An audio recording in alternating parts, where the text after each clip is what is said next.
چلتے چلتے اچانک سارا نے ایک چیخ ماری اور زمین پر گر پڑی۔ ایرک نے فوراً پلٹ کر دیکھا اور اس کے چہرے پر خون خشک ہو گیا۔ زمین سے انسانی انگلیاں نکل رہی تھیں، جیسے مردہ انسان کی لاش۔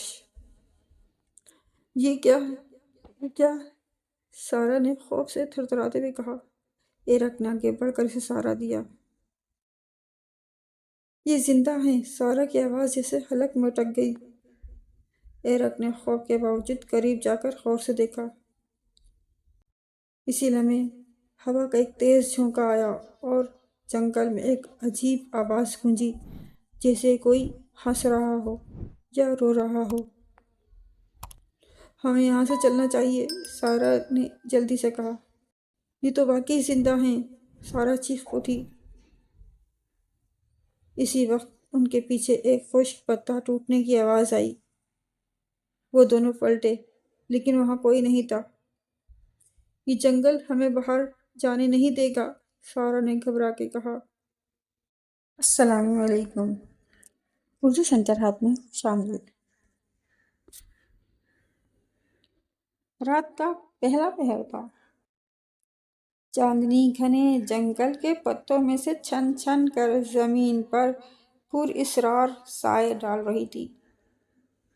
ایرک اور اس کی بہن سارا ایک قدیم جنگل کی مہم جوئی پر تھے، جہاں پرانے زمانے کے راز اور کہانیاں ہر درخت اور پتھر میں چھپی تھیں۔ ایرک کے ہاتھ میں ایک نقشہ تھا اور سارا کے کندھے پر کیمرہ۔ وہ دونوں ماہر نباتات تھے اور دنیا بھر کے نایاب پودوں اور مشرومز کی تحقیق میں مصروف رہتے تھے۔ ایرک، کیا تمہیں بھی ایسا لگتا ہے جیسے کوئی ہمیں دیکھ رہا ہو؟ سارا نے کانپتی ہوئی آواز میں کہا۔ ایرک نے اپنے ارد گرد نظر دوڑائی اور ہلکی مسکراہٹ کے ساتھ بولا، سارا، تمہیں ہمیشہ ایسی ہی باتیں کیوں محسوس ہوتی ہیں؟ یہ جنگل ہے، بس جانور ہوں گے، لیکن یہ جنگل عام نہیں تھا۔ ہر قدم کے ساتھ ان کے دلوں کی دھڑکن تیز ہو رہی تھی۔ ہوا میں نمی اور گھاس کی بو کے ساتھ ایک عجیب سی بسان بھی شامل تھی، جو ہر لمحے زیادہ گہری ہو رہی تھی۔ چلتے چلتے اچانک سارا نے ایک چیخ ماری اور زمین پر گر پڑی۔ ایرک نے فوراً پلٹ کر دیکھا اور اس کے چہرے پر خون خشک ہو گیا۔ زمین سے انسانی انگلیاں جیسی چیزیں نکل رہی تھیں۔ وہ سیاہ، مڑی ہوئی اور کسی مردہ انسان کی لاش جیسی لگ رہی تھی۔ یہ کیا ہے؟ سارا نے خوف سے تھرتھراتے ہوئے کہا۔ ایرک نے آگے بڑھ کر اسے سہارا دیا۔ یہ کوئی پودا ہوگا شاید، لیکن اس کی اپنی آواز بھی کانپ رہی تھی۔ وہ دونوں زمین پر جھک گئے۔ ایرک نے ایک ٹہنی سے ان انگلیوں کو چھوا۔ جیسے ہی ٹہنی نے انہیں چھوا، ایک تیز بو فضا میں پھیل گئی۔ دونوں نے جلدی سے پیچھے ہٹ کر اپنی ناک بند کی۔ یہ زندہ ہیں، سارا کی آواز جیسے حلق میں اٹک گئی۔ ایرک نے خوف کے باوجود قریب جا کر غور سے دیکھا۔ انگلیاں جیسے آہستہ آہستہ ہل رہی تھیں۔ یہ مشروم ہو سکتے ہیں، ایرک نے ہچکچاتے ہوئے کہا، مگر اس طرح جیسے انسانی ہاتھ دفن ہو اور انگلیاں بہائے ہوں، سارا نے کانپتے ہوئے جواب دیا۔ اس لمحے ہوا کا ایک تیز جھونکا آیا اور جنگل میں ایک عجیب آواز گونجی، جیسے کوئی ہنس رہا ہو یا رو رہا ہو۔ ایرک اور سارا دونوں ایک دوسرے کے قریب ہو گئے۔ ان کے دلوں کی دھڑکن اتنی تیز تھی کہ وہ خود سن سکتے تھے۔ ہمیں یہاں سے چلنا چاہیے، سارا نے جلدی سے کہا۔ نہیں، ہم یہاں کیوں آئے ہیں، ہمیں یہ جاننا ہوگا، ایرک نے جواب دیا۔ دونوں نے اپنے بیگ سے ٹارچ نکالی اور زمین پر ان انگلیوں کے ارد گرد روشنی ڈالنی شروع کی۔ جیسے ہی روشنی ان انگلیوں پر پڑی، وہ ایک لمحے کے لیے چمکی اور پھر غائب ہو گئیں۔ ایرک اور سارا پیچھے ہٹ گئے۔ یہ تو واقعی زندہ ہیں، سارا چیخ اٹھی۔ یہ کوئی قدرتی منظر ہے، ایرک نے خود کو یقین دلانے کی کوشش کی۔ اسی وقت ان کے پیچھے ایک خشک پتا ٹوٹنے کی آواز آئی۔ وہ دونوں پلٹے، لیکن وہاں کوئی نہیں تھا۔ یہ جنگل ہمیں باہر نہیں جانے دے گا، سارا نے گھبرا کر کہا۔ خاموش رہو، ایرک نے اسے تسلی دی۔ ہمیں پرسکون رہنا ہوگا، یہ سب صرف ہمارا وہم ہو سکتا ہے۔ لیکن وہم تو تب ٹوٹا جب ایک سایہ ان انگلیوں کے قریب نمودار ہوا۔ سایہ دھیرے دھیرے بلند ہو رہا تھا۔ وہ کسی انسان کا سایہ نہیں تھا، لیکن جسم کا کوئی واضح حرکہ نہیں تھا۔ ایرک اور سارہ کی ٹانگیں جیسے زمین سے جڑ گئی ہوں۔ ایرک اور سارہ سایہ کی حرکتوں کو سانس روکے دیکھ رہے تھے۔ وہ سایہ اب بھی زمین کھودنے میں مصروف تھا اور اس کے لمبے ہاتھ عجیب و غریب انداز میں حرکت کر رہے تھے۔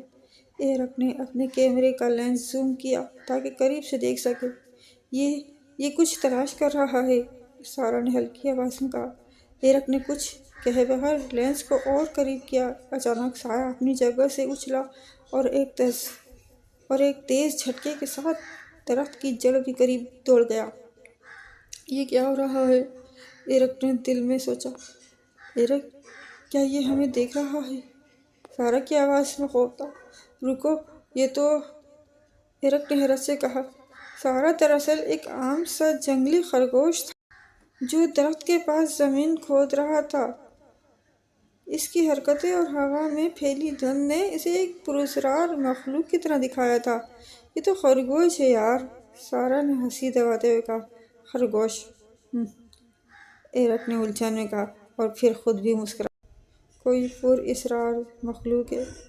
خرگوش جلدی سے زمین کھود کر وہاں سے بھاگ گیا اور ایرک اور سارہ نے سکون کا سانس لیا، مگر ان کی نظریں اب بھی زمین پر تھیں جہاں خرگوش نے کھدائی کی تھی۔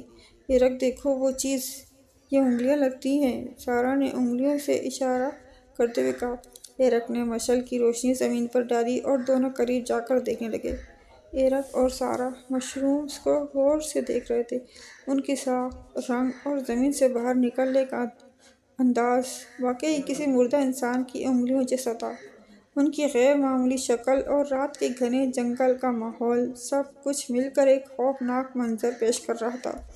یہ کیا چیز ہو سکتی ہے؟ سارہ نے خوف اور حیرت کے ساتھ کہا۔ یہ عام مشرومز تو نہیں لگتے، ایرک نے مشعل کی روشنی مشرومز پر ڈال کر کہا۔ ایرک نے جھک کر اپنی کٹ سے ایک چھوٹی بوتل نکالی اور مشروم کے ایک حصے کو احتیاط سے کاٹ کر بوتل میں محفوظ کیا۔ یہ کیا کر رہے ہو؟ سارہ نے پریشانی سے پوچھا۔ میں ان کا نمونہ لے رہا ہوں، یہ شاید کوئی نایاب چیز ہو، یا ہو سکتا ہے یہ کسی نئی قسم کا مشروم ہو جس کا ابھی تک کوئی ریکارڈ نہیں، ایرک نے جواب دیا۔ ایرک نے اپنی نوٹ بک نکالی اور تفصیلات لکھنے لگا۔ رات، شمالی جنگل، 11:45 بجے، عجیب و غریب ساخت کے مشروم دریافت کیے گئے جو انسانی انگلیوں سے مشابہت رکھتے ہیں۔ ان کا رنگ سرمئی سیاہ اور سطح پر جھریوں جیسی لکیریں ہیں۔ پھر اس نے اپنے کیمرے سے تصاویر بھی لیں اور مشرومز کو مزید غور سے دیکھا۔ یہ واقعی حیرت انگیز ہے۔ ہمیں یہ نمونہ پروفیسر ہاکنس کو دکھانا ہوگا، وہ ضرور اس کے بارے میں کچھ جانتے ہوں گے۔